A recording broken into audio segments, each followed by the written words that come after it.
Hi there, and welcome to another video blog post on chrisryan.ca. Thanks for dropping by. I'm over here with a friend of mine, Ian, at Sunshine Renewable Energy showroom over here in Dartmouth.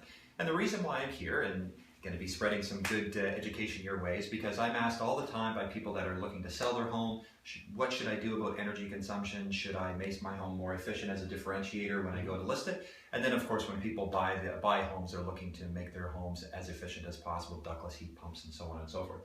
So the topic we're going to be talking about today is if someone buys a house, or if they're dealing with a house that has oil-fired forced hot air, an oil-fired forced hot air furnace, what would be the best option to make that as efficient as possible? Well, generally speaking, when you have a forced hot air system, you've got ductwork throughout the house. So one of the great things is that you've got heating to every little corner of your home, right? Which is good. And when we're dealing with homes trying to install ductless heat pumps, it's just not it's cost prohibitive to install these things in every room, right? Of course, yeah. So we look at two options. We want to talk to the homeowner about how old the furnace is and how old their oil tank is. And if those things are in pretty good shape, then our first step is usually to look at doing what's called an add-on heat pump to their forced air furnace. Oh. So in the plenum, which is if you look at your forced air furnace, speaking to you directly if you've got one or looking at a house, there's a metal piece at the top. Yes. And what goes in there is a coil, and that creates your heat for your home when the heat pump can be efficient, when it's not a little switch literally flicks and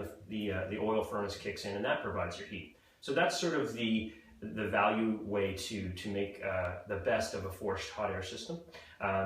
If you want to get off the oil altogether, or if your furnace is sort of on its last legs or the oil tank needs replacement, sure, we start looking at these calculations with homeowners, and well, if you got to invest $2 grand in a new fiberglass tank, or you're going to invest $4 or $5 grand in a new furnace, we can do a fully central ducted heat pump, replaces your whole furnace, plugs in basically where your old ducted furnace was, and it has electric backup brake built in with it, right? And of course, something that we haven't mentioned, but this gives you central air conditioning in the summer months too, right? Of course. I feel like the humidity every year is just climbing.